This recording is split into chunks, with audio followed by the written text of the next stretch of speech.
আমির কায়নাতকেই ঘুরিয়ে কপালে একটা চুমু খেল। কায়নাত আমিরকে শক্ত করে জড়িয়ে ধরল। হঠাৎ দরজায় জোরে জোরে নক করার শব্দ হলো। কায়নাত ও আমির দুইজনই অবাক হয়ে গেল। এত রাতে এত জোরে জোরে নক করছে কে? আমির তাড়াতাড়ি গিয়ে দরজা খুলে দিল। ভাইজান তাড়াতাড়ি আসেন, আমার যেন কেমন করছে। বলেই কাজের মেয়েটি দৌড়ে চলে গেল নিচে।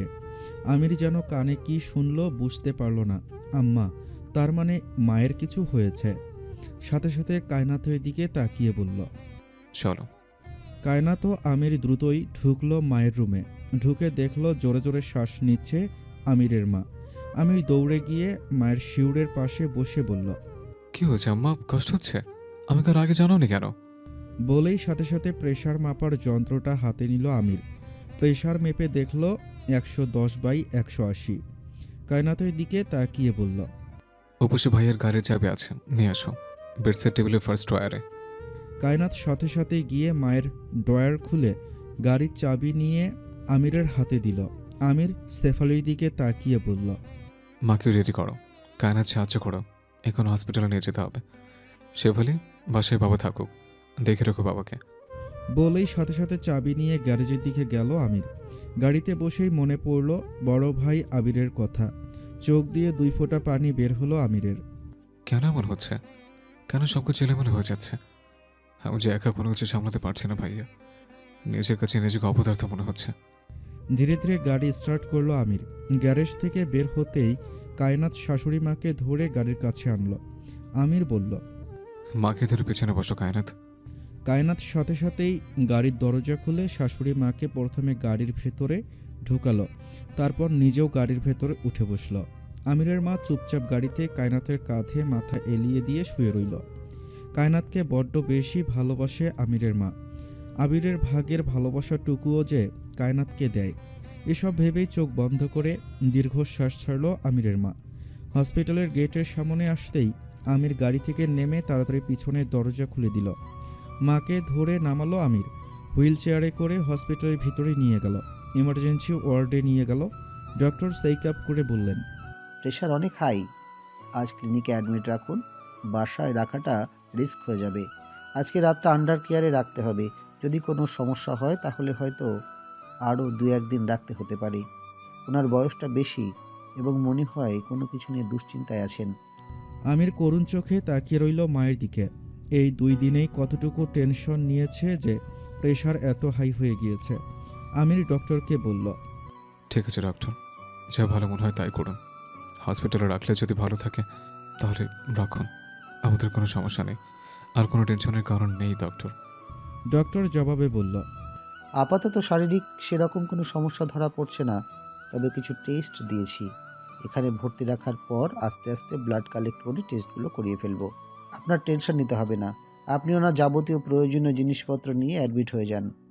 আমির কায়নাথের দিকে তাকিয়ে বলল, তুমি মায়ের সাথে এখানে থাকো, আমি ফর্মালিটি সব পূরণ করে আসছি। বলে রিসিপশনের দিকে চলে গেল আমির। কায়নাথ শাশুড়ি মায়ের কাছ থেকে গিয়ে দাঁড়িয়ে ফোন দিল নিজের বাসায়। নিজের বাবাকে জানালো শাশুড়ির অসুস্থতার কথা। সোভান শেখ মোবাইলের ওপাশ থেকে বললেন, কিছুক্ষণের মধ্যে আমরাও হসপিটালে চলে আসছি। রাতের খাবার নিয়ে টেনশন যেন না করে, ইনশাল্লাহ সব ঠিক হয়ে যাবে। আমির রিসিপশনের সব ঝামেলা মিটমাট করে ফোন দিল আফিয়াকে, জানালো মায়ের অসুস্থতার কথা। আফিয়া মায়ের কথা শুনে কান্নায় ভেঙে পড়ল। কারণ আফিয়া জানে এই সমস্যার মূল একমাত্র আফিয়ার সংসার এবং আফিয়া। তাই ভাইয়ার কাছে ডুকরে ডুকরে কেঁদে উঠল আফিয়া। আমির আফিয়াকে সামলিয়ে মায়ের কাছে গেল। তারপর একে একে সবাইকে নিয়ে কেবিনের দিকে শিফট হলো। তারপর কায়নাতকে উদ্দেশ্য করে বলল, তুমি মায়ের সাথে কিছুক্ষণ থাকতে পারবে? আমি বাসা থেকে ঘুরে প্রয়োজনে সব কিছু নিয়ে আসতাম। কায়নাত বাধা দিয়ে বলল, তার প্রয়োজন হবে না, বাবাকে ফোন দিয়েছি। বাবা সব প্রয়োজনীয় জিনিসপত্র নিয়ে রাতের খাবার সহ একটু পরেই হসপিটালে চলে আসবে। আমির হালকা কৃতজ্ঞতার হাসি হাসল। এই মুহূর্তে এটা ওর প্রয়োজন ছিল। দৌড়ঝাঁপ আর সহ্য হচ্ছিল না আমিরের। মানসিকভাবে খুব ভেঙে পড়েছে আমির, কিন্তু কাউকে বোঝাতে পারছে না ওর মনের ভিতরে এখন কি চলছে। আমিরের শ্বশুর বাড়ি থেকে লোকজন এসেছে, সাথে করে নিয়ে এসেছে প্রয়োজনীয় সকল জিনিসপত্র। কাপড় চোপড় এবং রাতের ডিনার। সবাই কেবিনে বসে গল্প করছে। আমিরের মায়ের শরীরটা এখন একটু ভালো লাগছে। একটা স্যালাইন পুশ করেছে শরীরে। স্যালাইন ধীরে ধীরে চলছে। বিয়ান, এখন আপনার শরীরের অবস্থা কেমন? এখন তো আপনার হাসি খুশি থাকা উচিত। ছেলে এসেছে, হঠাৎ অসুস্থ হয়ে গেলেন যে? কি এমন টেনশনে ছিলেন বলেন তো? দুষ্টমি করে বললেন শোভান শেখ। এখন ভালো লাগছে বিয়াই। আর টেনশন তো মানুষের কত ধরনেরই থাকে। তবে আমি অনেক খুশি আমার ছেলেটা এসেছে। মাত্র 2 দিন হলো এই মুহূর্তে অসুস্থ হয়ে গেলাম।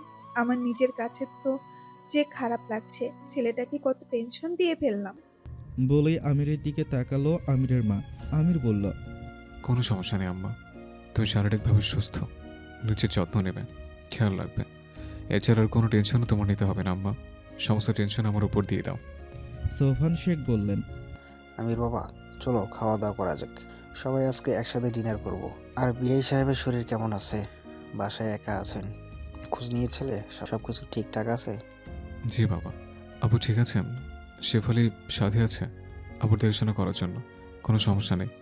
আসুন, আমি খাওয়া দাওয়ার ব্যবস্থা করছি, অনেক রাত হয়েছে। আমিরের কথা শুনে সাথে সাথে কায়নাত উঠে খাবার দাবারের ব্যবস্থা করা শুরু করে দিল। সোভান শেখ তাকিয়ে রইলেন মেয়ের দিকে। মেয়েটাকে দেখলে ওনার বড্ড ভালো লাগে এখন। প্রথমে খুব খারাপ লাগতো, মনে হতো মেয়েটা বুঝি জীবনে আর কোনোদিন সুখের চেহারা দেখবে না। কিন্তু আমিরের মতো একটা ছেলের সাথে নতুন করে জীবনটা গুছিয়ে নিতে পেরে দুশ্চিন্তা মুক্ত হয়েছেন শোভান শেখ। কায়নাথের ভাবি সাইরা আসেনি শারীরিকভাবে অসুস্থতার জন্য। ডেলিভারির ডেট প্রায় কাছাকাছি চলে এসেছে, তাই এসেছে শুধু সোভান শেখ, রেদওয়ান আর কায়নাথের মা। সবাই মিলে খেতে বসলো। খাওয়া দাওয়ার সময় বিভিন্ন বিষয়ে কথাবার্তা বলল। খাওয়া দাওয়া শেষে কিছুক্ষণ কথা বলে যাওয়ার সময় হয়ে গেল। সোভান শেখ আমিরের মার কাছে এসে বললেন, বিআইন, শরীরের যত্ন নেবেন, খেয়াল রাখবেন, ঠিক করে খাওয়া দাওয়া করবেন, আর কোনো বিষয়ে টেনশন করবেন না। ছেলে আছে, ছেলের বউ আছে, তো সমস্ত টেনশন এখন তাদের উপরে দিয়ে দিবেন, কেমন? আসছি তবে। আমির বাবা, সকালের নাস্তা আমি পাঠিয়ে দেব। বলেই সবাই চলে গেল। যাওয়ার আগে সোভান শেখ মেয়ের উদ্দেশ্যে বলল, শাশুড়ির যত্ন নিও মা, ওনার সেবা যত্নের কোনো ত্রুটি যেন না হয়, আর নিজের খেয়াল রেখো। বের হয়ে যাওয়ার আগে আমিরকে বললেন, কোনো টেনশন করো না বাবা, যে কোনো প্রয়োজনে আমাকে কল করবে, আমি আছি, তোমার বাবার মতো কোনো চিন্তা করবে না। আমির বলল, জি বাবা, আসসালামু আলাইকুম। ভালোভাবে বাসায় যাবেন, যে একটা কল দিবেন। ওয়ালাইকুম সালাম। দেখে শুনে থেকো তোমরা, আর কোনো দরকার হলে সাথে সাথে একটা কল দেবে। সবাই যাওয়ার পর আমির মায়ের বেডের কাছে এসে মাথায় হাত বুলিয়ে দিতে লাগলো। কায়নাত পাশে দাঁড়িয়ে আছে। আমির কায়নাতের দিকে তাকিয়ে বলল, তুমি একটু রেস্ট নাও, অবশ্যই বেডে শুয়ে পড়ো। কায়নাত বলল, না, ঠিক আছে আমি, আপনি একটু রেস্ট নিন, আমি মায়ের মাথায় হাত বুলিয়ে দিচ্ছি। আমির বলল, দ্বিতীয় যেহেতু যাচ্ছ, আমার মাথার চুল টেনে দাও, মাথাটা ধরেছে খুব। কায়নাত সাথে সাথেই আস্তে আস্তে আমিরের চুল টানা শুরু করলো। আমির আবেশে চোখ বন্ধ করে ফেলল। কিছুক্ষণ পর আমিরের মা ঘুমিয়ে গেল। আমির গায়ে কাঁথাটা টেনে দিয়ে চুপচাপ বেডে গিয়ে বসল। তারপর কায়নাতের উদ্দেশ্যে বলল, তোমার অনেক কষ্ট হচ্ছে না? তুমি একটু শুয়ে পড়ো, আমি পরে শুবো, এসো। বলে কায়নাতের জন্য জায়গা ছেড়ে দিল। আমির কায়নাতের পাশে গিয়ে বসে বলল, আপনার মাথা ব্যথা কমেছে? তাহলে আর একটু টিপে দিই। আমির কিছুক্ষণ কায়নাতের দিকে তাকিয়ে থাকলো। কায়নাতকে দেখে আমির মনে মনে ভাবছে, কোনো অভিযোগ নেই মেয়েটার, কি সুন্দর, এত বড় বাড়ির মেয়ে, বউ হয়ে এসেছে অবধি একটার পর একটা কষ্টের সম্মুখীন হয়ে যাচ্ছে, তবু হাসি মুখে সব কিছু মেনে নিচ্ছে মেয়েটা। আমি কি পারবো কায়নাতকে তার বাবা ভাইয়ের মতো সুখে রাখতে, ফুলের মতো আগলে রাখতে? আমিরের খুব ইচ্ছে করছে কায়নাতের যেন সবসময় হাসি খুশি থাকে, কিন্তু এক অজানা ভয় আমিরকে জেঁকে ধরেছে। না জানি কি ঝড় আসতে চলেছে। আমির হসপিটালের বেডে শুয়ে রইল। কায়নাত ধীরে ধীরে হাত বুলিয়ে দিল আমিরের মাথায়। আমির সারাদিনের ক্লান্তিতে আবেশে চোখ বুজে রইল। কায়নাত আস্তে করে বলল, এই যে শুনছেন, কিছু বলবে? কায়নাত বলল, মানে আপনি কি কিছু নিয়ে টেনশনে আছেন? আমির কিছু বলল না, চুপ করে রইল। কিছুক্ষণ পর হঠাৎ আমির মাথা তুলে কায়নাতের কোলে মাথা রেখে কোমর পেঁচিয়ে ধরল। কায়নাত কেঁপে উঠল, হাত থেমে গেল। আমির বলল, কাঁপাকাঁপি শুরু করে দিও না আগের মতো, এটা হসপিটাল। বলেই কোমর আরও শক্ত করে পেঁচিয়ে ধরল। মাথায় হাত বলে দাও প্লিজ, মাথাটা খুব ধরেছে। কায়নাত ধীরে ধীরে হাত বুলিয়ে দিতে লাগলো। কখন ঘুমিয়ে গেল কায়নাত বলতে পারবে না। সকাল 7টায় কিছু একটা শব্দে ঘুম ভেঙে গেল আমিরের। আমির ঘাড় উঠিয়ে দেখল কায়নাত বসে থেকে মাথায় হাত বুলাতে বুলাতে ঘুমিয়ে গেছে। বড্ড খারাপ লাগলো আমিরের। সারা রাত মেয়েটা এভাবেই আধশোয়া হয়ে শুয়ে আছে। আমির কোনোমতে কোমর ছেড়ে উঠে আস্তে ধীরে কায়নাতকে কোলে নিয়ে সুন্দর করে বেডে শুইয়ে দিল। অনেকক্ষণ এক দৃষ্টিতে কায়নাতের দিকে তাকিয়ে রইল আমির। তারপর হাত দিয়ে কায়নাতের মাথার এলোমেলো চুলগুলো ঠিক করে মাথায় কিছুক্ষণ হাত বুলিয়ে দিল। তারপর ধীরে ধীরে উঠে গিয়ে মায়ের বেডের দিকে গেল। মায়ের মাথায় হাত দিয়ে দেখল জ্বর এসেছে নাকি। দেখল না, সব ঠিক আছে। স্যালাইন প্রায় শেষের দিকে। আমির ক্যাবিনের বাইরে গিয়ে নার্সদের মধ্যে একজনকে ডেকে নিয়ে আসলো।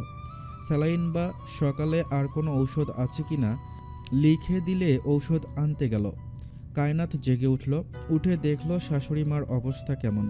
হাত পা সব মুছিয়ে দিল, ফ্রেশ করিয়ে আবার বিছানায় শুইয়ে দিল। কায়নাত আস্তে করে বলল, কিছু লাগবে মা? এখন শরীর কেমন লাগছে আপনার? সেলিনা বেগম বললেন, না মা, তোমাকে এত ক্লান্ত দেখাচ্ছে কেন? রাতভর বুঝি ঘুমাওনি? তুমি একটু শুয়ে রেস্ট নাও। আমার কোনো সমস্যা নেই। আমির কোথায়? বাইরে গিয়েছে নাকি? না মা, উনি বাইরে গিয়েছিল ওষুধ কিনতে।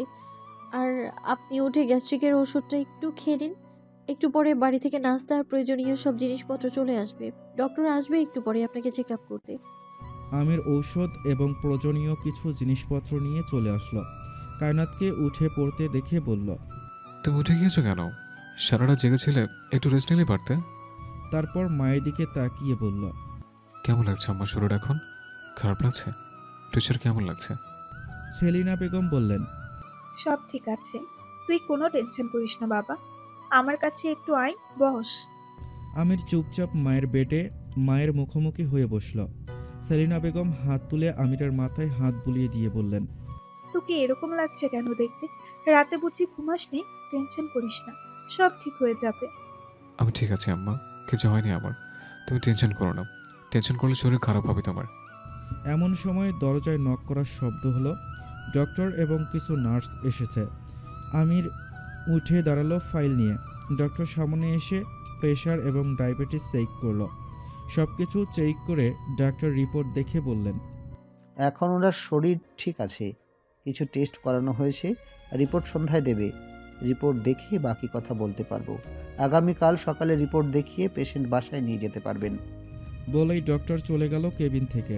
ডক্টর চলে যাওয়ার পর আমির বলল, শুনলে তো আম্মা, টেনশনের কোনো কারণ নেই। শুধু শুধু টেনশন করে শরীর খারাপ করছো। আর কোনো টেনশন করবে না। যা চিন্তা ভাবনা আমার সাথে শেয়ার করবে। কখনো টেনশন করবে না, কেমন? মায়ের মাথায় হাত রেখে কথাগুলো বলল আমির। ডক্টর যাওয়ার পরপরই কায়নাতের বাড়ি থেকে নাস্তা এবং অন্যান্য কাপড় চোপড় প্রয়োজনীয় জিনিসপত্র চলে আসলো। সবাই একসাথে নাস্তা করে আবার বাড়িতে চলে গেল এবং দুপুরের লাঞ্চ ড্রাইভারের হাতে দিয়ে পাঠাবে বলে গেল। সন্ধ্যা হয়ে গেল। সন্ধ্যার সব রিপোর্ট চলে আসলো। আমির রিপোর্ট নিয়ে ডক্টরের চেম্বারে অপেক্ষা করছে। ডক্টর এসে রিপোর্ট হাতে নিয়ে দেখে বলল, কেমন আছেন মিস্টার আমির? আমির বলল, এই তো আলহামদুলিল্লাহ, ভালো আছে। ডক্টর রিপোর্টগুলো সব চেক করে বললেন, সব কিছুই নর্মাল। মুরব্বী মানুষ, বয়স হয়েছে হয়তো। কিছু একটা নিয়ে ভীষণ টেনশনে ছিলেন। হাই প্রেশারের রোগী। চেষ্টা করবেন ভবিষ্যতে যেন এরকম দুশ্চিন্তা না করে। আর একটু টেক কেয়ারে করবেন। আমি ডক্টরের চেম্বার থেকে এসে কেবিনে ঢুকলো। কেবিনে ঢুকে কায়নাতের উদ্দেশ্যে বলল, সব কিছু গোছগাছ করে রেডি হয়ে থেকো। সকালে ডিসচার্জ করে বাড়িতে চলে যাব। কায়নাত জিজ্ঞেস করল, ডক্টর কি বলেছেন? কোনো সমস্যা? আমির বলল, না, তেমন কোনো সমস্যা নেই। মা কিছু একটা নিয়ে হয়তো টেনশন করছিল। আমির বেডের দিকে তাকিয়ে দেখলো মা শুয়ে আছে। হসপিটাল থেকে ডিসচার্জ নিয়ে বাসায় পৌঁছাতে পৌঁছাতে দুপুর হয়ে গেল। শেফালি আগে থেকেই রান্নাবান্না করে রেখেছিল, তাই দুপুরে লাঞ্চ নিয়ে কোনো সমস্যা হয়নি। আমির বাসায় ঢুকেই প্রথমে মা এবং বাবার রুমে গেল। সেখানে একে একে মায়ের ঔষধগুলো আলাদা করে এক জায়গায় কাগজে লিখে রাখল। কখন কোন ঔষধটা খেতে হবে যেন সহজে বুঝতে পারে। তারপর বাবার সাথে কিছুক্ষণ কথাবার্তা বলে চলে গেল নিজের রুমের দিকে। যাওয়ার আগে আফিয়াকে একটা ফোন করলো আমির। ফোনে বলল, পারলে বিকেলবেলা বাসায় তোর হাজব্যান্ডকে নিয়ে আসিস, কথা আছে। আর মায়ের শরীর ভালো আছে, টেনশন করতে হবে না। বিকেলবেলা চলে আসিস কেমন? বলে ফোন কেটে দিল আমির। ফোন কেটে পকেটে ফোন ঢুকিয়ে আমির সিঁড়ি ভেঙে ওপরের দিকে যেতে লাগলো। নিজের রুমে যেতে হবে, বড্ড টায়ার্ড লাগছে, একটু গোসল করে ফ্রেশ হতে হবে। এদিকে আফিয়া মোবাইলের দিকে তাকিয়ে কান্না করতে লাগলো। ভাইয়া ফোন রেখে দিল। ভাইয়া কি আমার ওপর রাগ করেছেন? হসপিটালে যেতে পারেনি বা অন্য কোনো কারণে? ভাবতেই চোখ ভেঙে কান্না চলে আসে আফিয়ার। বারবার মোবাইলটা বুকে নিয়ে ফুপিয়ে ফুপিয়ে কাঁদতে লাগলো মেয়েটা। আমি রুমে ঢুকেই দেখলো কায়নাত রুমের কোথাও নেই। ওয়াশরুমে দরজা লাগানো। বুঝতে পারলো কায়নাত হয়তো গোসল করছে। আমির হেঁটে আলমারির সামনে গিয়ে একটা ট্রাউজার একটা টি শার্ট নিয়ে খাটে এসে বসলো। বসে চিন্তা করতে লাগলো আফিয়ার ব্যাপারটা নিয়ে কি করা যায়। টাকা পয়সা যা কিছু সাথে করে নিয়ে এসেছে তা কি দিয়ে দেবে আফিয়ার জামাইকে, নাকি রাফিদকে অন্য কোনোভাবে বোঝানোর চেষ্টা করবে? কারণ টাকা দেওয়াটা কোনো সমাধান নয়। আজ না হয় কিছু টাকা আছে তাই দিয়ে দিবে, এরপর টাকা চাইলে কোত্থেকে দিবে? কিন্তু একবার দিলে যে ওর লোভ বাড়তেই থাকবে। ভাবনার মাঝে হঠাৎ দরজা খোলার শব্দ হলো। আমির মাথা তুলে তাকালো, দেখলো কায়নাত সদ্য গোসল করে বের হয়েছে। পরনে হলুদ রঙা একটা জামদানি শাড়ি। আমির মোহশ্চন্ন নয়নে এক দৃষ্টিতে তাকিয়ে রইল কায়নাতের দিকে। বুকের হার্টবিট মনে হয় কয়েকটা মিস হয়ে যাচ্ছে। হলুদ রঙে এত সুন্দর লাগে কেন মেয়েটাকে? টকটকা ফর্সা গায়ের রঙের সাথে হলুদ রং যেন মনে হচ্ছে সাদা হলুদের এক অদ্ভুত কম্বিনেশন। মনোমুগ্ধকর লাগছে কায়নাতকে দেখতে। এদিকে কায়নাত গোসল করে বের হয়ে চুল মুছতে মুছতে দেখল আমির খাটে বসে তার দিকে মনোমুগ্ধকর দৃষ্টিতে তাকিয়ে আছে। একটু লজ্জা পেল কায়নাত।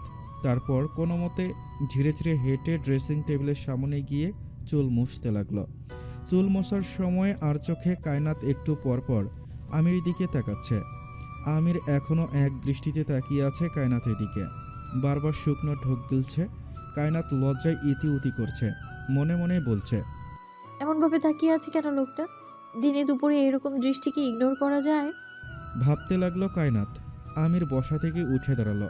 তারপর কি মনে করে যেন ড্রেসিং টেবিলের সামনে এসে কায়নাতের পিছনে দাঁড়ালো।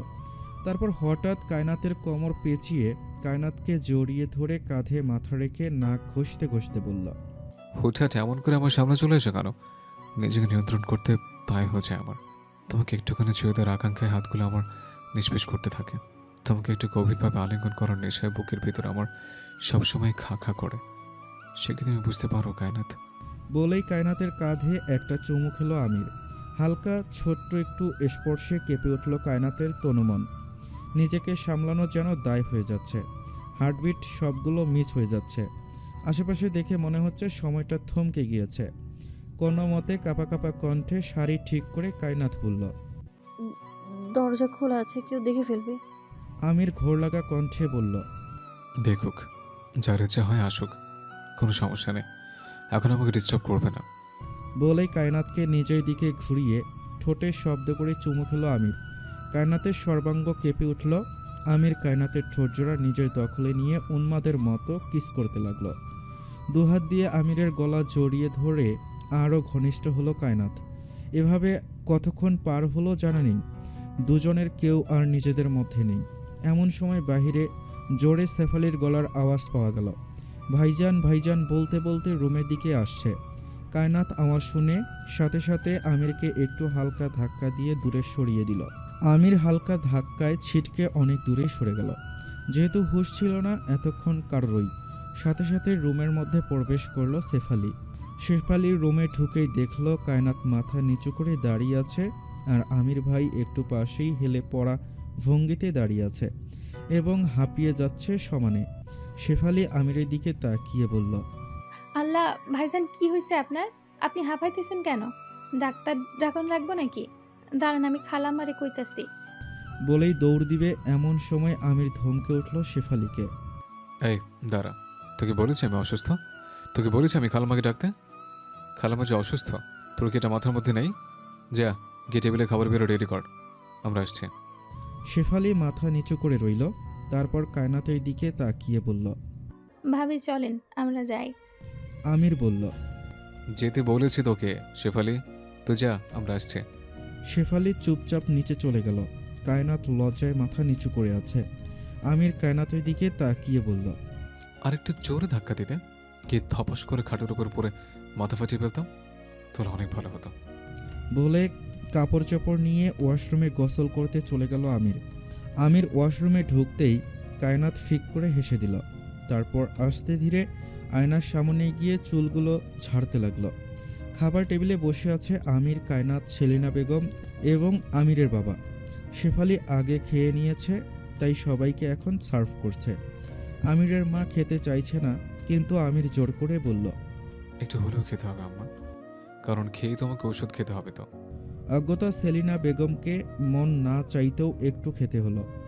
আমিরের বাবাও খেয়ে দিয়ে রেস্ট করার জন্য উঠে চলে গেলেন। উনি আসলে বেশি একটা কথা বলতে পারে না, শারীরিকভাবে কষ্ট হয়, বেশিক্ষণ বসে থাকতেও পারে না।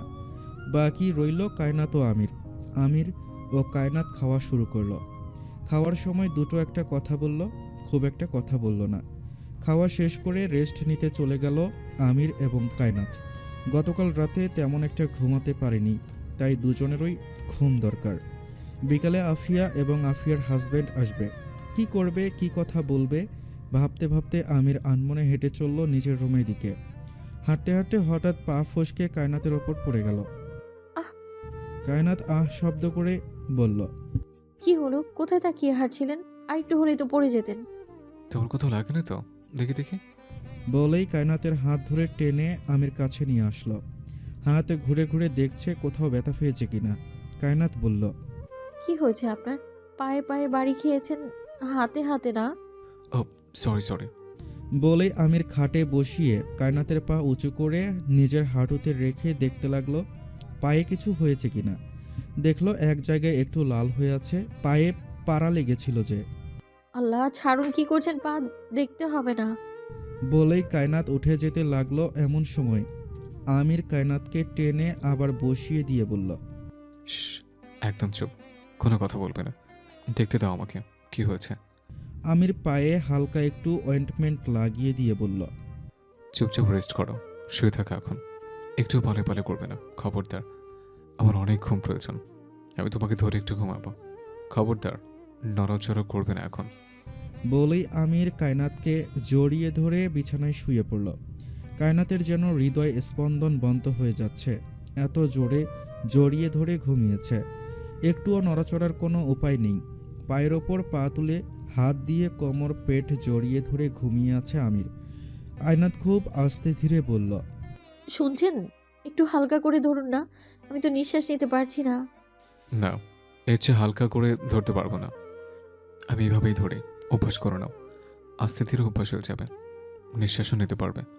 বলেই কায়নাতের গলার ভাঁজে মুখ ডুবিয়ে ছোট্ট ছোট্ট চুমু খেয়ে বলল, ঘুমাও শোনা, প্লিজ, আর ডিস্টার্ব করবে না। যদি এরপর নড়াচড়া করো, কথা বলো, আই সোয়ার আমিও ঘুমাবো না।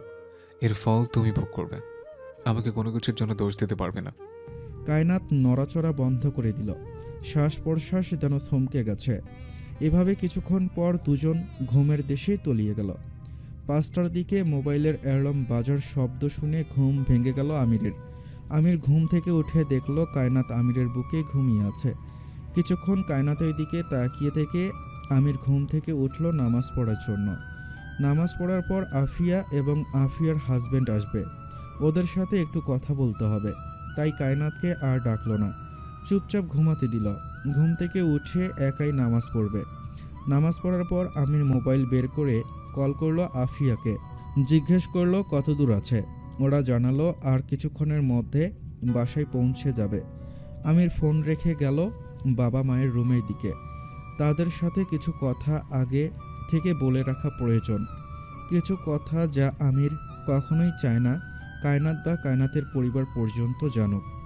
আমির জানে তার বাবা মাও তার মতোই ভাববে, কারণ তার বাবা মা কখনো পরের কোনো কিছুতে লোভ করা বা অন্যের কোনো কিছু নিজের বলে দাবি করা শিখায়নি। আমির তার মা এবং বাবার সামনে বসে আছে।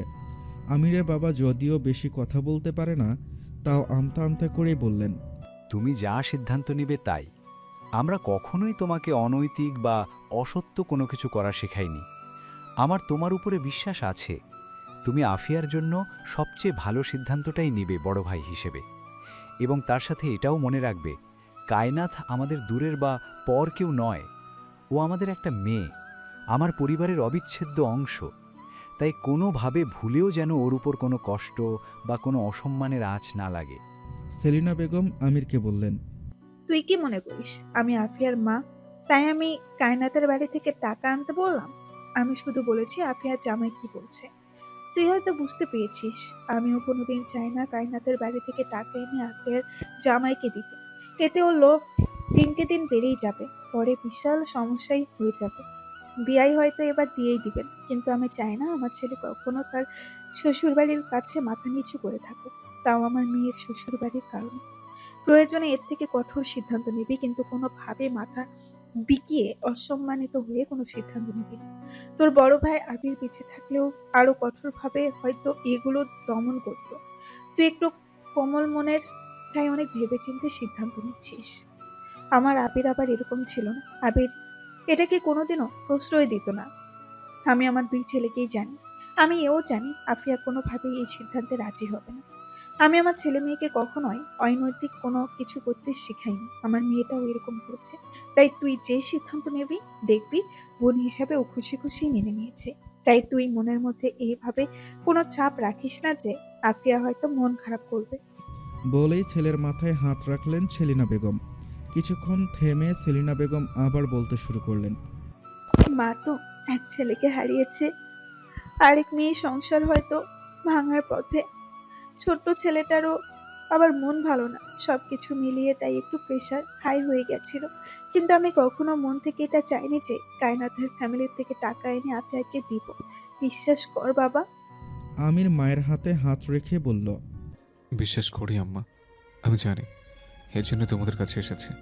জানি তোমাদের শিক্ষায় শিক্ষিত হয়ে আমি কখনো ভুল কোনো সিদ্ধান্ত নিতে পারি না, তাই তোমাদের সাথে আগে কথা বলতে এসেছি।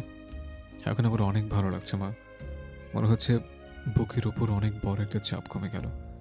আর কায়নাত বা কায়নাতের ফ্যামিলি কখনো জানতে পারবে না আমাদের অভ্যন্তরীণ বিষয়টা।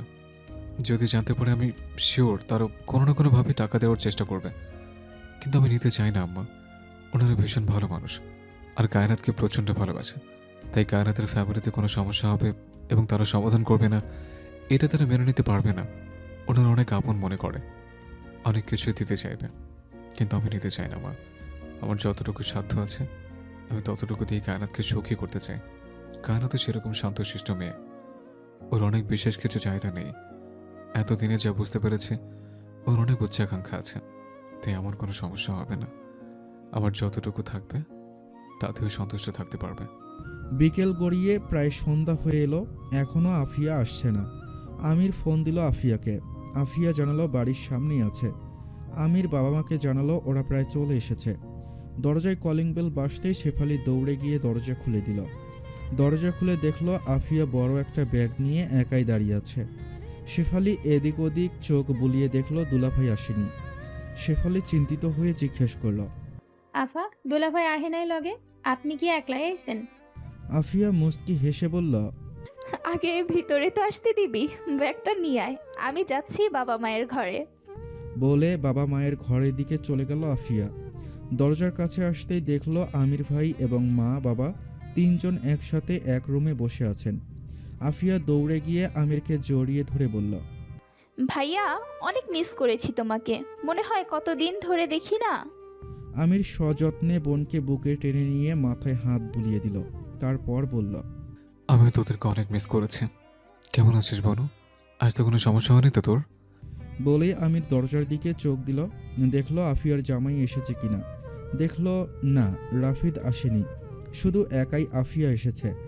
আমির হয়তো পরিস্থিতি অনুধাবন করতে পারল, তাই আফিয়াকে বলল। আগে রেস্ট নে, তারপর কথা বলছে। সেলিনা বেগম শেফালিকে দেখে বলল, শেফালি, যা তোমা, নাস্তার ব্যবস্থা কর। আর কায়নাত উঠেছে ঘুম থেকে? কায়নাত উঠলে ওকে এই ঘরে নিয়ে আয়, বল যে আফিয়া এসেছে, মা ডাকছে। জি আচ্ছা। বলেই শেফালি দৌড়ে চলে গেল। আফিয়া তার মাকে জিজ্ঞেস করল, সন্ধ্যা হয়ে গেছে আর এখনো ভাবি শুয়ে আছে? ভাবির শরীর কি অসুস্থ আম্মা? আমির বলল, না, অসুস্থ না, শুয়েছে, তাই আর ডাকিনি। আমি নামাজ পড়ে এই রুমে চলে এসেছি। আফিয়া বলল, ভাবি অনেক ভালো। এই 1 বছর তুমি ছিলে না, সংসারটাকে নিজের হাতে আগলে রেখেছে ভাবি। মাকে কখনো বাইরে যেতে দেয়নি, যখন যা প্রয়োজন হয়েছে নিজে নিয়ে এসেছে। কলেজ করেছে, লেখাপড়া করেছে, বাড়িতে রান্নাবান্না শিখেছে তোমার জন্য। এখন থেকে নিত্য নতুন রান্না খেতে পারবে, তাও ভাবির হাতের। জানো, ভাবিকে দেখলে বোঝাই যায় না ভাবি এত বড়লোক ফ্যামিলির মেয়ে। একদম মাটির মানুষের মতো সবার সাথে মিলেমিশে থাকে। কি পরীর মতো সুন্দর হয়েছে বলো। 1 বছর আগে যেরকম ছিল এখন মনে হয় তার থেকেও 10 গুণ বেশি সুন্দরী হয়ে গেছে। আমার এক আত্মীয় সেদিন দেখে বলল, ও মা, তোমার ভাবি এত সুন্দর, ঠিক যেন পরীর মতো। আমাদের কি ভালো লেগেছিল ভাইয়া সেদিন। আমির বলল, আচ্ছা আচ্ছা, দম নে। ভাবির প্রশংসা পঞ্চমুখ হয়ে গেছিস। তোর ভাইয়া কি কম হ্যান্ডসাম, কম সুন্দর? বলেই হেসে দিল আমির। তারপর আফিয়ার মাথায় হাত রেখে বলল, এখন একটু রেস্ট কর বনু, কাপড় চোপড় চেঞ্জ কর, আমি একটু বাইরে থেকে আসছি। বলেই আমির উঠে বাইরে চলে গেল। বাইরে গিয়েই পকেট থেকে ফোন বের করে ডায়াল করলো রাফিদের নাম্বারে। 2বার রিং হতেই রাফিদ ফোন রিসিভ করলো। ওপাশ থেকে কি বলল বোঝা গেল না। আমির বলল, আমি তোমার সাথে দেখা করতে চাই, কখন আসতে পারবে? কায়নাত ঘুম থেকে উঠেই আফিয়া এসেছে শুনে খুশিতে লাফাতে লাফাতে সেলিনা বেগমের রুমে চলে আসলো। এসেই আফিয়াকে জড়িয়ে ধরে কিছুক্ষণ লাফিয়ে বলল, কেমন আছো আপু? কখন এসেছো, আমায় জানাওনি কেন? ওয়েট, থামো। কোনটা রেখে কোন প্রশ্নের উত্তর দিব? মাত্র একটু আগে এসেছি, আর থাকবো কিছুদিন। তাই ভাবলাম এত তাড়াহুড়ো করার কিছু নেই, জানানো যাবে। ভাবির স্বামী বিদেশ থেকে আসছে, ভাবি ঘুমিয়েছিল, তাই ভাবলাম ভাবিকে আর ডিস্টার্ব না করি। কানে কানে ফিসফিস করে বলল আফিয়া। ইস, খবরদার আর একটাও বাজে কথা বলবে না। ধীরে ধীরে বলল যাতে কেউ শুনতে না পারে। তারপর বলল, ড্রয়িং রুমে চলো, আর নইলে আমার রুমে চলো, আমি এক্ষুনি চা নাস্তার ব্যবস্থা করছি। বলেই হাত ধরে টানতে টানতে আফিয়াকে রুম থেকে বাহিরে নিয়ে গেল। সেলিনা বেগম দূর থেকে তাকিয়ে রইল কায়নাতের কাণ্ড দেখে। মনে মনে হেসে বললেন, মেয়েটা বড্ড ভালো। আসলেই আফিয়া সত্যি কথাই বলেছে। এত ধনী পরিবারের মেয়ে হয়েও ব্যবহার এত ভালো যেন বোঝা যায় না। মনে হয় কত যুগ এই সংসার পার করে দিয়েছে মেয়েটা। কায়নাতের রুমে বসে বসে কাপড় ভাঁজ করে দিচ্ছে আফিয়া। কায়নাতের দিকে তাকিয়ে হঠাৎ করে বলে উঠল, আমার ভাই তোমাকে এত ভালোবাসে। কই, তোমার চেহারা দেখে তো কোনো পরিবর্তন বোঝা যাচ্ছে না। তা আদর সোহাগ ঠিকমতো করে আমার ভাইয়া? কায়নাত লজ্জায় মাথা নিচু করে ফেলল, চোখ এদিক ওদিক করছে। হঠাৎ আফিয়ার মাথায় আসলো এতটা লজ্জা পাওয়ার কি আছে। আফিয়ার সাথে তো কত কথা শেয়ার করে কায়নাত, তাহলে এই কথায় এত লজ্জা কেন পাচ্ছে? হঠাৎ আফিয়ার মাথায় আসলো, মনে মনে ভাবল, গত বছর ভাইয়া যাওয়ার সময় পরিস্থিতি তো অন্যরকম ছিল। ওদের মধ্যে কি কিছু স্বামী স্ত্রী সম্পর্ক এগিয়েছে কিনা তা কেউ বুঝতে পারিনি। এবার ভাইয়া এসেছে মাত্র 2 দিন হলো। আম্মা হসপিটালে ছিল তার মধ্যে 1 দিন। এখন মনে হচ্ছে হয়তো দুজনের মধ্যে স্বামী স্ত্রীর সম্পর্কটা ঠিকমতো হয়ে ওঠেনি, তাই এই নর্মাল কথায় এত লজ্জা পাচ্ছে ভাবি। আফিয়া গলা খাকারি দিয়ে বলল। ভাবি, একটু এদিকে এসো তো। কায়নাত চুপচাপ এসে আফিয়ার কাছে বসলো, কিন্তু মাথা তুলল না। তোমার আর ভাইয়ার বিয়েটা স্বাভাবিক ছিল না, আমরা সবাই পরিস্থিতি সম্পর্কে জানি। তাই হয়তো এখনো পর্যন্ত ভাইয়ার সাথে তোমার স্বামী স্ত্রীর মতো সম্পর্ক হয়ে ওঠেনি। কিন্তু আর কতদিন পিছাবে ভাবি? উনি স্বামী হয় তোমার, তুমিও তার স্ত্রী। ভাইয়ার কিছু অধিকার, কিছু হক রয়েছে তোমার প্রতি। আশা করি বুঝতে পারছো আমি কোন হকের কথা বলছি। তাই আর দেরি করো না। তারপর কিছুক্ষণ থেমে আফিয়া আবার বলল, তুমি কি শারীরিকভাবে সুস্থ ভাবি? কায়নাত হ্যাঁসূচক মাথা নাড়ল। আফিয়া বলল, গ্রেট। মাও বাসায় চলে এসেছে, মার শরীরও মোটামুটি সুস্থ এখন। আমি কিছুদিন বাসায় আছি, তাই মার টেনশন আপাতত তোমাদের নিতে হবে না। আর দেরি করা যাবে না, আজকেই ঝোপ বুঝে কোপ মারতে হবে, বুঝেছো? আমার ভাইয়া যদি তোমার কাছে নাও আসে, তুমি গিয়ে মনে করে যে ঝাঁপিয়ে পড়বে আমার ভাইয়ার উপরে, পারবে না? বলেই একগাল হাসলো আফিয়া। কায়নাত লজ্জায় চুপ করে রইল। তারপর বলল, ছি, কিসব কথা বলছো তুমি? খবরদার আমার ভাইয়াকে বলতে যেও না, এগুলো আমি শিখিয়ে দিয়েছি, তাহলে কিন্তু ভাইয়া আমাকে ধরে থাপড়াবে, ঠিক আছে? আর হ্যাঁ শোনো, তোমার সুন্দর কোনো জর্জেটের পাতলা শাড়ি নেই, ব্ল্যাক বা রেড কালারের? কায়নাতের উদ্দেশ্যে কথাগুলো বলল আফিয়া। কায়নাত বলল, হ্যাঁ, কালো কালারের একটা শাড়ি আছে, বিয়েতে গিফট পেয়েছিলাম, কিন্তু শাড়িটা কখনো পরা হয়নি। ওয়াও, গ্রেট, কাজ হয়ে গেছে। বাবা, বলার সাথে সাথে বললে কালো একটা শাড়ি আছে, তাহলে মনে মনে লাড্ডু তোমারও ফুটছে। হ্যাঁ, খালি মুখ ফুটে বলতে পারছো না। দুষ্টমির ছলে কথাগুলো বলল আফিয়া। চলো তাহলে আর দেরি না করি, ভাইয়া বাইরে গেছে, একটু পরে চলে আসবে হয়তো। হাতে যা কাজ আছে সবগুলো কাজ করে গুছিয়ে নিয়ে আজকে তোমাকে আমি নিজের হাতে রেডি করব। ভাইয়া বাসায় আসলে এমন একটা সারপ্রাইজ পাবে, মনে করো যে আকাশ থেকে থপ্পাস করে মাটিতে পড়ে যাবে ভাইয়া। তুমি শুধু আমার সুন্দর হ্যান্ডসাম ভাইটাকে একটু সামলে নিও, ঠিক আছে? হাসতে হাসতে কাজের তারা দেখিয়ে কথাগুলো বলল আফিয়া। এদিকে আমির বসে আছে বাড়ির একটু কাছেই একটা রেস্টুরেন্টে। এখানে রাফিদ আসবে আমিরের সাথে দেখা করার জন্য। মিনিট 10 ধরে অপেক্ষা করছে আমির। একটা কফি খাচ্ছে, এর মধ্যে দেখলো দরজা ঠেলে ভিতরে প্রবেশ করছে রাফিদ। রাফিদ এসেই আমিরকে সালাম দিয়ে চেয়ার টেনে বসল। আমির বলল, ওয়ালাইকুম আসসালাম। তা কি খাবে, ঠান্ডা নাকি গরম কিছু? ঠান্ডা কিছু হলে ভালো হয় ভাইয়া, খুব গরম লাগছে। রাফিদ আমিরের দিকে চোখ তুলে তাকাবার সাহস পাচ্ছে না, মাথা নিচু করেই বসে রইল। আমির নিজেই বলল, তা কি অবস্থা তোমার, কেমন আছো বলো? আজকে বাড়িতে আসার কথা ছিল, আসলো না কেন আফিয়ার সাথে? রাফিদ আমতা আমতা করে বলল, আমার হঠাৎ খুব জরুরি একটা কাজ পড়ে গিয়েছিল ভাইয়া। আফিয়াকে কিছুক্ষণ অপেক্ষা করতে বলেছিলাম, ও বললো একাই চলে যেতে পারবে, আমি যেন পরে আসি। আজ বা কাল আমি যেতাম ভাইয়া। যেহেতু তোমাকে আমি এখানে ডেকেছি, অবশ্যই বুঝতে পেরেছ টাকার কারণ কি হতে পারে। রাফিদ শুকনো ঢোক গিলল, তারপর বলল, আসলে ভাইয়া, আমতা আমতা করতে করতে রাফিদ বলল, ভাইয়া আমি একটা বিপদে পড়ে গিয়েছি। আমি কখনো এমনটা চাইনি, আপনার উপরে বা পরিবারের অন্য কারো উপরে জোর দেওয়ার জন্য। আমি একটা ভুল করে ফেলেছি, ভুলের মাসুল আমাকে এভাবে দিতে হবে। আমি জানতাম না ভাইয়া। আমির বলল, যে ভুলটা করেছ সে ভুলটা করার আগে আফিয়াদের সাথে পরামর্শ করেছিলে? যে কোনো কাজ করার আগে তুমি তোমার স্ত্রীর সাথে পরামর্শ করেছিলে? করনি। তাহলে তার ভুলের মাসুল আফিয়া কেন দিবে, বা আফিয়ার পরিবার কেন দিবে? তুমি তোমার পরিবারকে জানিয়েছো তুমি কোনো বিপদে পড়েছ? রাফিদ না সূচক মাথা নাড়ল। আমির বলল, যেখানে তোমার পরিবার তোমার জীবনের অবিচ্ছেদ্য অংশ, তারা জানে না তুমি কোনো বিপদে পড়েছ, সেখানে আফিয়ায় কেন তার পরিবারকে চাপের মুখে ফেলে তোমাকে বিপদ থেকে উদ্ধার করবে? অবশ্যই করতো। আফিয়া তোমার অর্ধাঙ্গিনী, তোমার বিপদে আপদে আফিয়া অবশ্যই দেখবে। কিন্তু তোমার পরিবার কি কোনো দায় নেই?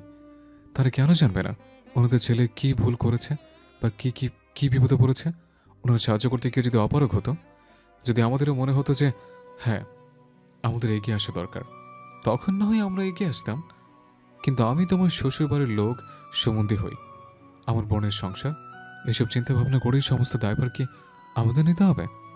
এটা কি ভেবেছিলে তুমি আফিয়াকে চাপ দেওয়ার সময়? শোনো রাদিফ, আমরা অনেক ধনী পরিবারের লোক নই, কিন্তু বিশ্বাস করো, যদি অনেক ধনীও হতাম, তারপরও তোমার এই অনৈতিক দাবি পূরণের আগে 10 বার চিন্তা করতাম। কারণ যে ভুলের মাসুল আফিয়াকে একবার দিতে হবে, তুমি সে ভুল বারবার করবে, এবং তার মাসুল সংসার করার নামে আমার বোনকে বারবার দিতে হবে। আর আমি এতটাও নীতিহীন বা অপদার্থ নই যে বোনের সংসার বাঁচানোর জন্য নিজের শ্বশুরবাড়ির হাত পাতবো টাকার জন্য। আমার বোনও সেই সংসার কখনোই করবে না। এই কয় বছর সংসার করে নিশ্চয়ই এতটুকু বুঝতে পেরেছ আমার বোনের আত্মসম্মান কতটুকু। আত্মসম্মান বিলিয়ে দিয়ে আমরা সংসার টিকিয়ে রাখার চেষ্টা করব না। আমার বোনের ভাগ্যে যা আছে তাই হবে। আর বিশ্বাস করো, আমি বেঁচে থাকতে আমার বোনের ভাগ্য খারাপ হতে দেব না। আমি ওকে নিজের পায়ে দাঁড় করানোর চেষ্টা করবো ইনশাআল্লাহ। আত্মসম্মান নিয়ে যেন সমাজে টিকে থাকতে পারে সে চেষ্টা করব।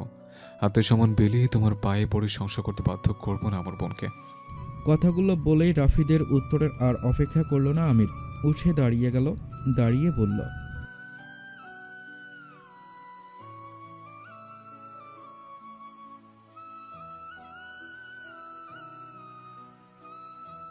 বলে রেস্টুরেন্টের বাইরে চলে গেল আমির। রাফিদ চুপচাপ মাথা নিচু করে রইল। তারপর দেখল আমিরের চলে যাওয়া। এদিকে আমিরের নিজেকে চাপ মুক্ত মনে করছে। বাইরে বের হয়ে ফ্রেশ হাওয়ায় বড় একটা নিঃশ্বাস নিল। তারপর বুকে হাত দিয়ে বলল, ওয়েল ডান আমির মোহাম্মদ মুর্তজা। আমির মনে মনে ভাবল, আমার যা আছে, যতটুকু আছে, তা দিয়ে আমি আফিয়াকে আত্মসম্মান নিয়ে বেঁচে থাকার উপযুক্ত করব, নিজের পায়ে দাঁড়ানোর উপযুক্ত করব। কখনো আত্মসম্মান বলে দিয়ে শ্বশুর বাড়িতে সংসার করতেই হবে, সেই সংসার আমি আমার বোনকে করতে দেব না। কারণ যৌতুক দিয়ে আমরা তাদের লোভ বাড়িয়ে দিই। একবার বাঘ যখন রক্তের স্বাদ পেয়ে যায় তখন সে বারবার রক্ত চায়। তাই এর চাহিদা কখনো শেষ হবার নয়, দিনকে দিন এই লোভ বাড়তেই থাকবে। এর চেয়ে ভালো বোনকে প্রতিষ্ঠিত করা, সমাজে ভালোভাবে মাথা উঁচু করে বেঁচে থাকার মতো তৈরি করে দাও। কথাগুলো ভাবতে ভাবতেই হেঁটে হেঁটে বাড়ির উদ্দেশ্যে রওনা হলো আমির। আমিরের ফিরতে ফিরতে একটু দেরি হয়ে গেল। রাস্তায় এক বন্ধুর সাথে দেখা হয়েছিল, সেখানে আধ ঘন্টা মতো কথা বলল ওরা। তারপর বাসায় আসলো রাত 9:30টার দিকে। বাড়িতে প্রবেশ করে দেখলো আফিয়া আর কায়নাত হাতে হাতে রাতের ডিনার সার্ভ করছে। আফিয়া বলল, ভাইয়া তাড়াতাড়ি ফ্রেশ হয়ে আসো, একসাথে ডিনার করব সবাই। আমির বলল, জাস্ট 5 মিনিট লাগবে, আমি ফ্রেশ হয়ে এখনই আসছি। 5 মিনিটের মধ্যে আমির সবার সাথে ডিনার করতে বসে গেল। ডিনারের সময় কিছু টুকটাক কথাবার্তা হলো সবার সাথে। রাফিদের সাথে কি কথা হলো এখনই খুলে বলল না আমির, আগামীকাল সকালে বলবে। রাতে কারো ঘুম নষ্ট করতে চাচ্ছে না, তাই চুপচাপ খাওয়ায় মনোনিবেশ করলো আমির। খাওয়ার শেষ করে আমির বলল, আমি একটু উপরে যাচ্ছি, কায়নাত আমার জন্য উপরে কফি নিয়ে এসো। আমির কায়নাতের দিকে তাকিয়ে চোখ দিয়ে ইশারা করলো। কায়নাত চুপচাপ মাথা নত করে বসে রইল। কফি বানাতে দিয়ে আফিয়া কায়নাতকে নিজের রুমে নিয়ে গেল। তারপর সুন্দর করে ব্ল্যাক কালারের জর্জেটের পাতলা শাড়িটা পরিয়ে দিয়ে ঠোঁটে গাঢ় লাল লিপস্টিক দিয়ে দিয়ে বলল, তুমি দাঁড়াও, আমি কফি এনে দিচ্ছি। 5 মিনিটের মধ্যে কফির মগ নিয়ে এসে কায়নাতকে আরেকবার দু চোখ ভরে দেখল। তারপর বলল, ইস, আমি যদি ছেলে হতাম নিজেই পা পিছলে পড়ে যেতাম। আমার ভাইয়ের যে কি অবস্থা হবে আজকে ভাবি। বলেই একগাল হাসলো আফিয়া। কায়নাত লজ্জায় মাথা নিচু করে রইল। তারপর কফির মগটা দিয়ে আফিয়া বলল,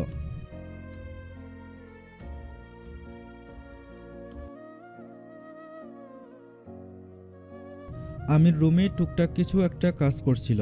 হঠাৎ দরজা খোলার শব্দে সেদিকে না তাকিয়েই বলল, কফি নিয়ে এসছো?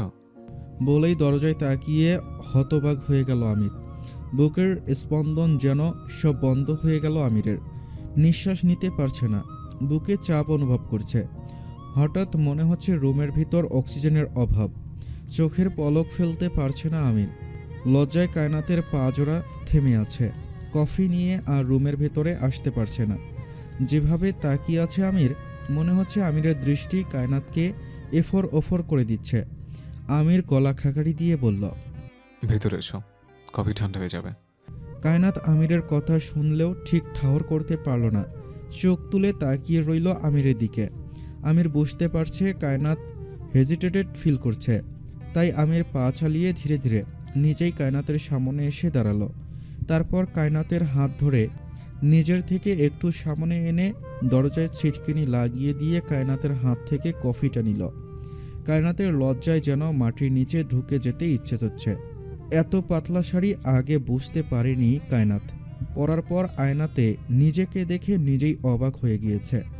মনে হচ্ছে গায়ে কিছুই নেই, নেট কাপড়ের মতো শরীরের সব কিছুই দৃশ্যমান।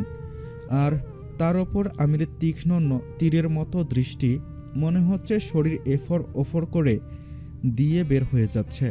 এদিকে কায়নাতের আবেদনময়ী অবয়ব দেখে আমিরের অবস্থাও নাজেহাল। আমিরই বা কী করবে, চাইলেও দৃষ্টি সংযত করতে পারছে না। বারবার চোখ চলে যাচ্ছে কায়নাতের শরীরের দিকে। পুরুষ মানুষ বলে কথা, তার ওপর নিজের জন্য বৈধ একজন নারী, প্রিয়তমা স্ত্রী, যাকে আজ পর্যন্ত স্পর্শ করা হয়নি ওইভাবে।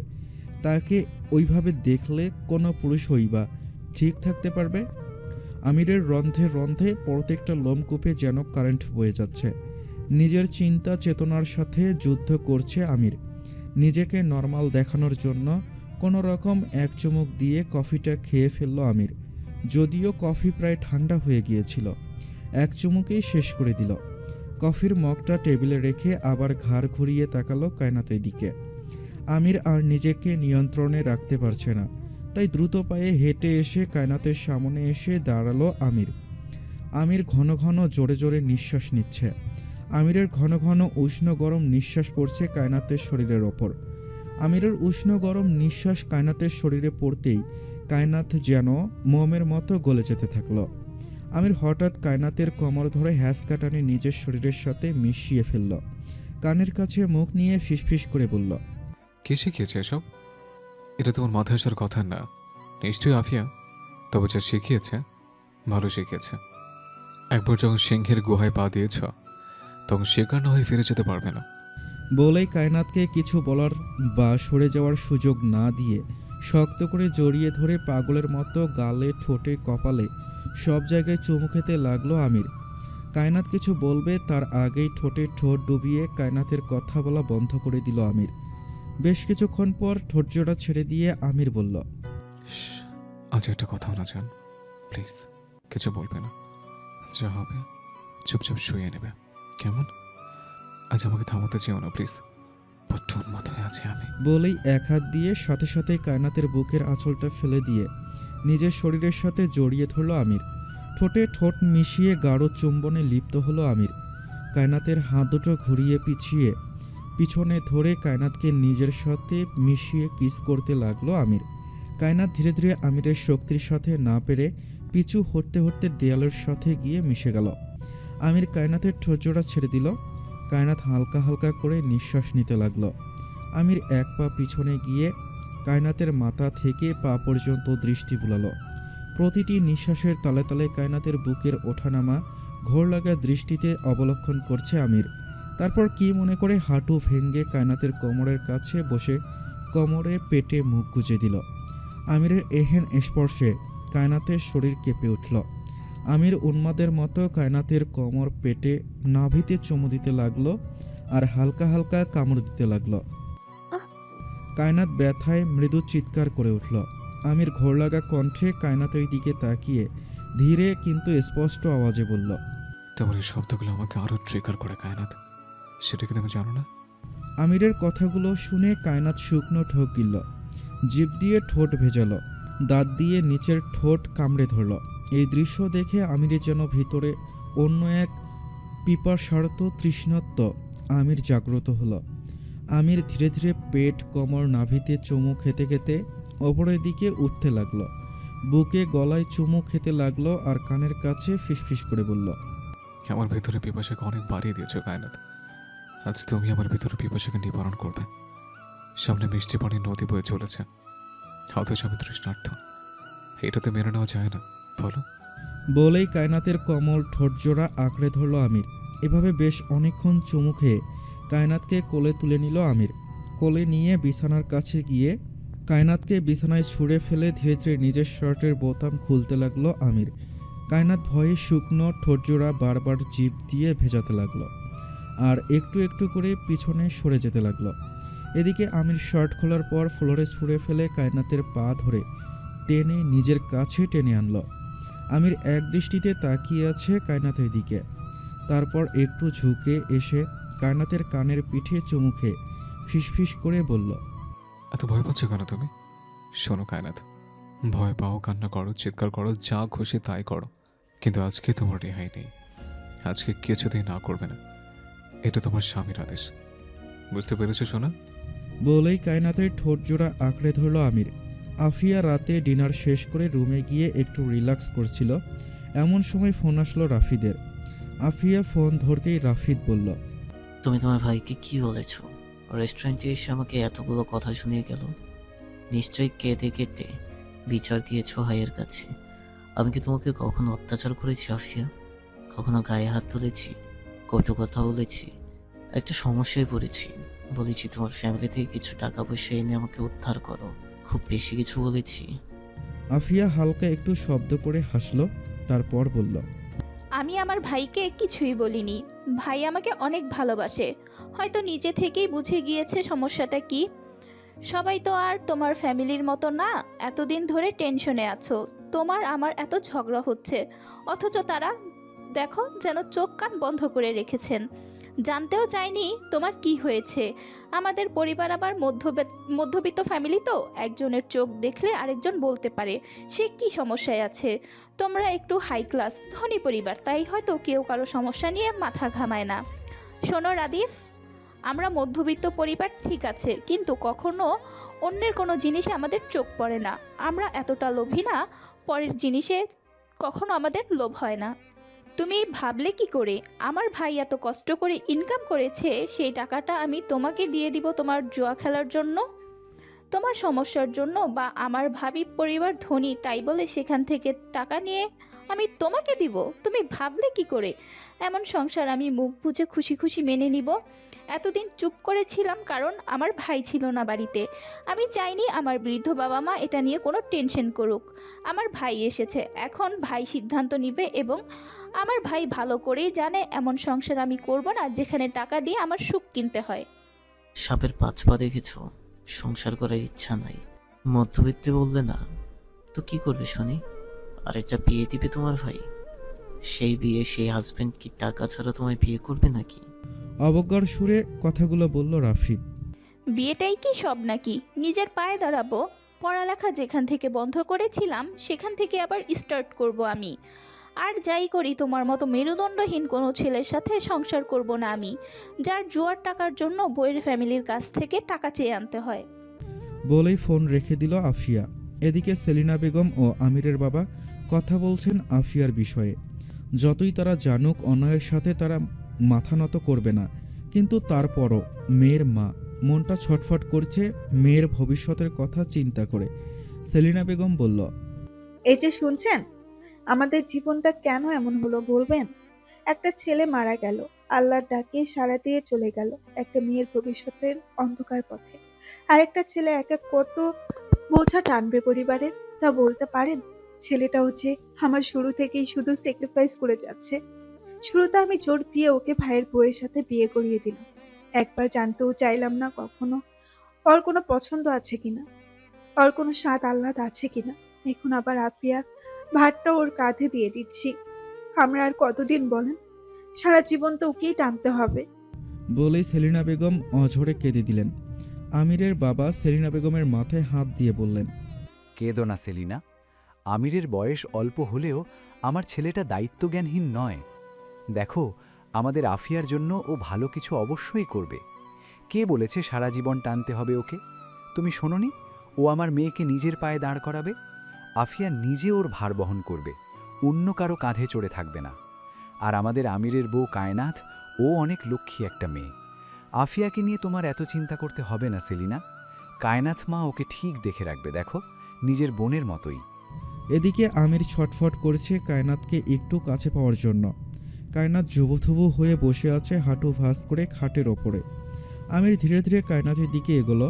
কায়নাতের কাঁপাকাঁপি শুরু হয়ে গেছে, গলা শুকিয়ে যাচ্ছে। কায়নাত কোনো মতে আমতা আমতা করে বলল, শুনছেন, আমি একটু পানি পানি খাবো। আমির চুপচাপ খাট থেকে নেমে কায়নাতের জন্য 1 গ্লাস পানি এনে কায়নাতের সামনে ধরল। কায়নাত কাঁপা কাঁপা হাতে পানি নিয়ে অল্প কিছুটা পানি খেয়ে আমিরের হাতে গ্লাসটা দিল। আমির চুপচাপ পানির গ্লাসটা নিয়ে টেবিলে রেখে এসে আবার খাটের সামনে দাঁড়ালো। তারপর কায়নাতের দিকে তাকিয়ে বলল, পিপাসা মিটেছে? কায়নাত হ্যাঁ সূচক মাথা নাড়ালো। আমির ঘোর লাগা কণ্ঠে কায়নাতের দিকে তাকিয়ে বলল, কিন্তু আমার মেয়েটা নেই, এখন আমার তৃষ্ণা মেটাও। বলেই কায়নাতকে ধরে চুমু খেতে লাগলো আমির। কায়নাত ছোটার জন্য ছটফট করতে লাগলো, কিন্তু আমিরের ছাড়ার নাম নেই। আমির এক হাতে কায়নাতের ব্লাউজের হুকে হাত রাখতেই কায়নাত হাত ধরে ফেলল। আমির কানের কাছে মুখ নিয়ে ফিসফিস করে বলল, আজকের হিসেবে কোনো কাজ হবে না জান। বাধা দিতে চাইলে দিতে পারো, এটা তোমার অধিকার, কিন্তু আমি আমার অধিকার আজকে আদায় করে নেব। বলেই কায়নাতকে বিছানায় শুইয়ে দিয়ে কায়নাতের ওপরে শরীরের অর্ধেক ভার ছেড়ে দিয়ে কায়নাতকে এখানে ওখানে গলায় বুকে বেপরোয়াভাবে চুমু খেতে লাগলো আমির। আর এক হাত ধীরে ধীরে আমিরে চলে গেল কায়নাতের কোমরের দিকে। শাড়ির কুচি ধরে এক টান দিয়ে শাড়ি খুলে ফেলল। ব্লাউজের হুকগুলো এক এক করে খুলে ফেলে কায়নাতের গা থেকে ব্লাউজটা টেনে খুলে ফেলল আমির। আমির মাথা তুলে কায়নাতের দিকে একবার তাকালো। ঘন ঘন জোরে জোরে নিঃশ্বাস নিচ্ছে আমির। আমির আজ নিজের মধ্যে নেই, নিজেও নিজেকে কন্ট্রোল করতে পারবে না। সেখানে কায়নাত কিভাবে আমিরকে নিয়ন্ত্রণ করবে? আমির ধীরে ধীরে কায়নাতের ঠোঁটের দিকে এগোলো। কায়নাত চোখ বন্ধ করে ফেলল। কায়নাত জানে এখান থেকে আর ফিরে যাওয়ার পথ নেই। কায়নাত নিজেকে পুরোপুরি সমর্পণ করে দিল আমিরের কাছে। এই সমর্পণ শুধু কায়নাথের নয়, এ যেন প্রকৃতির সমর্পণ তার ভালোবাসার কাছে। আমিরের হাত নিঃশব্দে কায়নাথের বুকে নেমে এলো। আমির নির্লজ্জ, নীরব, বিচ্ছিন্ন শক্ত হাতে কায়নাথের বুকে জোরে জোরে চাপতে লাগলো। কায়নাথ শিহরণে থরথরিয়ে কেঁপে উঠল। কায়নাথের ঠোঁট ফুঁড়ে বেরিয়ে এলো এক চাপা শীতকার। আমি তীব্র উত্তেজনায় কায়নাথের বক্ষ ভাঁজে মুখ গুজে দিয়ে পাগলের মতো চুমু খেতে আরম্ভ করল। কায়নাথের অস্ফুট স্বরে মৃদু শীতকার আর গঙ্গানির আওয়াজ আমিরকে আরও বেপরা উন্মাদ করে তুলছে। আমির যেন আজ আর নিজের মধ্যে নেই। চরম উত্তেজনায় কায়নাথ আমিরের মাথার পেছনের চুল খামচে ধরল। কাঁপা কাঁপা দেহে কায়নাথ ও আমিরকে সঙ্গ দিতে উন্মাদ আজ। ঘন ঘন নিঃশ্বাসের শব্দে ভারী হয়ে উঠল চারপাশের আবহাওয়া। বাতাস ও যেন আজ উন্মাদনায় মত্ত হয়ে উঠেছে। সুখময় যন্ত্রণায় কায়নাথের দু চোখ বেয়ে উষ্ণ নোনা জল গড়িয়ে পড়তে লাগল। এ মিলন শুধু দুটি দেহের নয়, দুটি আত্মার, যেন মিলেমিশে এক হয়ে গেল দুটি প্রাণ। হঠাৎ আমিরের ঘুম ভেঙে গেল। ঘুম থেকে উঠে দেখল কায়নাথ আমিরের উন্মুক্ত বুকে লেপ্টে শুয়ে আছে, ঠান্ডায় কাঁপাকাঁপি করছে। আমির একটু গায়ে কম্বলটা টেনে দিয়ে ঘড়ি দেখল। ঘড়িতে বাজে 3:45, 4:40 ফজরের আজান দিবে। আমিরের ঘুম ভেঙে গেছে, আর ঘুম আসছে না। আমির এক দৃষ্টিতে তাকিয়ে রইল কায়নাথের দিকে। ড্রিম লাইট জ্বালিয়ে ঘুমানোর কারণে স্পষ্ট দেখতে পারছে কায়নাথের নারী দেহের অবয়ব। গায়ে শুধু শাড়িটা কোনোমতে পেঁচানো আছে। দেখতে দেখতে আমিরের চোখে ঘর লেগে গেল, ঝুঁকে এলো কায়নাথের ওপরে। এভাবে কিছুক্ষণ কাছ থেকে দেখার পর কি মনে করে যেন কায়নাথের ঠোঁটে ঠোঁট মিশিয়ে দিল আমির। ঘুমের ঘোরে কায়নাথ একটু নড়ে চড়ে উঠল। নড়ে চড়ে উঠে আবারও মিশে গেল আমিরের সাথে আরও ঘনিষ্ঠভাবে।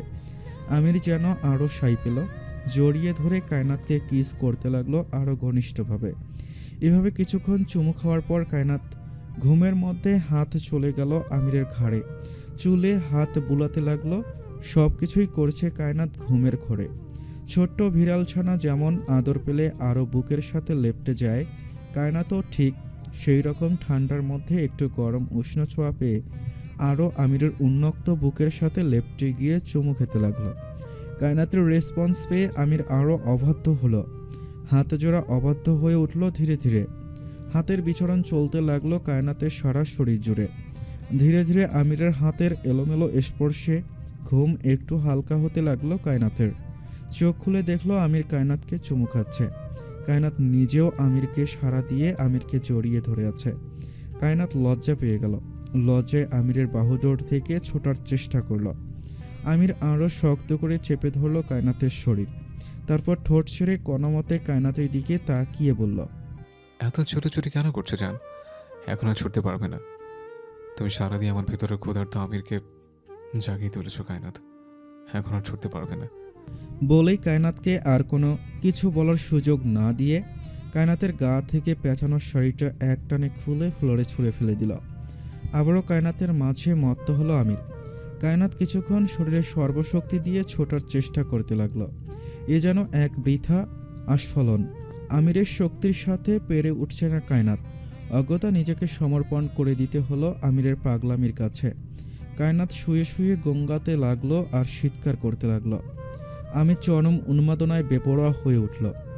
আমির আজ ছাড়বার পাত্র নয়, এবং ছাড়লও না যতক্ষণ না আমিরের কায়নাথকে আদর করা ভালোবাসা শেষ হলো। ভোর 4:20। আমির তাকিয়ে আছে কায়নাথের দিকে। আমির ঠোঁট কামড়ে মুচকি হাসছে। কায়নাথ ধীরে ধীরে উঠে বলল, নামাজ পড়বেন না? গোসল করতে হবে। আমির বলল, চলো, তোমাকে ওয়াশরুম পর্যন্ত দিয়ে আসে, একা যেতে পারবে না। কায়নাথ বলল, পারবো আমি। পারলে আমার একটা দায়িত্ব আছে, আজকে আমার বউকে আমি মাটিতে পা ফেলতে দেব না। বলেই কায়নাথকে কোনোমতে শাড়িটা পেঁচিয়ে দিয়ে কোলে নিয়ে ওয়াশরুম পর্যন্ত নিয়ে নামিয়ে দিল আমির। তারপর বলল, ওয়াশরুমে দরজা লাগাতে হবে না, আমি তোমার ড্রেস নিয়ে আসছি। বলেই আলমারির দিকে গেল আমির। ওয়াশরুমে ঢুকে আয়নায় নিজেকে দেখে লজ্জায় মাথা নত করে ফেলল কায়নাথ। সারা শরীরে আমিরের ভালোবাসার চিহ্ন। ইস, সকালবেলা সবার সামনে কিভাবে বের হব? আল্লাহ! ভাবতেই লজ্জায় শিহরণ বয়ে যাচ্ছে সিঁড়ি দ্বারা বেয়ে। 15 মিনিটে গোসল করে বের হলো কায়নাথ। কায়নাতকে বিছানায় কোলে করে বসিয়ে দিয়ে আমির ওয়াশরুমে ঢুকলো। ঢোকার সময় বলল, কিছুক্ষণ ওয়েট করো, একসাথে দুজন নামাজ পড়বো। বলেই 5 মিনিটের মধ্যে তাড়াহুড়ো করে গোসল করে কোনোমতে বের হলো আমির। তারপর কায়নাতের দিকে তাকিয়ে বলল, এসো একসাথে দুজন নামাজ পড়বো আজকে। ফজরের নামাজ শেষ করে কায়নাতকে খাটে বসিয়ে দিয়ে কায়নাতের পায়ের সামনে হাঁটু ভেঙে বসে আমির বলল, কষ্ট হচ্ছে জান?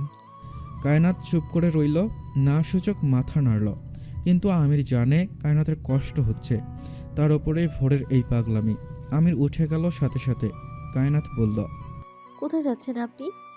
আমির জবাবে বলল, আসছি, জাস্ট 5 মিনিট অপেক্ষা করো।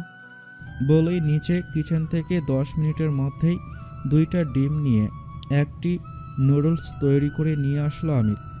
আমির যেহেতু একাই ছিল আমেরিকাতে, তাই রান্নাবান্না সব জানা আছে আমিরের।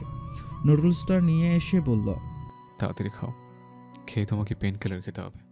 কায়নাতও চুপটি করে ভালো মেয়ের মতো নুডলসটুকু খেয়ে নিল আর কিছুটা রেখে দিল আমিরের জন্য। কায়নাত নিচু কণ্ঠে বলল, এতটুকু আপনার জন্য, খান প্লিজ। আমির হেসে ফেলল, তারপর মেডিসিন এনে দিয়ে বলল, পেন কিলার খাও, ঠিক হয়ে যাবে। কায়নাতকে পেইন কিলারটা খাইয়ে দিয়ে বাকি নুডলসটুকু খেয়ে নিল আমির। আমিরেরও যথেষ্ট ক্ষুধা লেগেছিল। খাওয়া শেষ করে আমির বলল, এখন একটু ঘুমাও কায়নাত, সারা রাত ঘুমাতে পারোনি তুমি। সকালে আজকে তাড়াতাড়ি উঠতে হবে না? সকালে আজকে তাড়াতাড়ি উঠতে হবে না, কেমন? আফিয়া আছে, সকাল সকাল সব কিছু আফিয়া নিজেই সামনে নেবে। বলেই লাইট অফ করে দিল আমির। এসিটাও অফ করে দিল। যেহেতু ভোর হয়ে গিয়েছে তাই ড্রিম লাইটের কোনো প্রয়োজন নেই। আমির বিছানায় শুয়ে পড়ল। তারপর কায়নাতের দিকে তাকিয়ে কায়নাতকে টেনে নিজের প্রশস্ত বুকে নিয়ে বলল, আমার সাথে ঘুমিয়ে থাকো, শীতে কাঁপছিলে সারা রাত। কানের কাছে মুখ নিয়ে ফিসফিস করে বলল, এভাবে কাঁপাকাঁপি করেই তো ভোর রাতে তুমি আমার মাথাটা খারাপ করে দিয়েছো, নাহলে কি শুধু শুধু এক্সট্রা পরিশ্রম করতে হতো? বলেই কায়নাতকে জড়িয়ে ধরে কায়নাতের গলায় মুখ গুজে দিয়ে আমির বলল, ঘুমাও যান, আর একটু নড়াচড় করবে না। পরে কিছু করলে আমাকে দোষ দিতে পারবে না, সব দোষ তোমার হবে কায়নাত। বলেই কায়নাতকে শক্ত করে জড়িয়ে ধরে ঘুমিয়ে পড়ল আমির। কায়নাতও ধীরে ধীরে ঘুমিয়ে গেল। সারা রাত জেগে থাকার ক্লান্তি, এছাড়া শরীরের ব্যথায় ঘুমাতে আর দেরি হলো না কায়নাথের।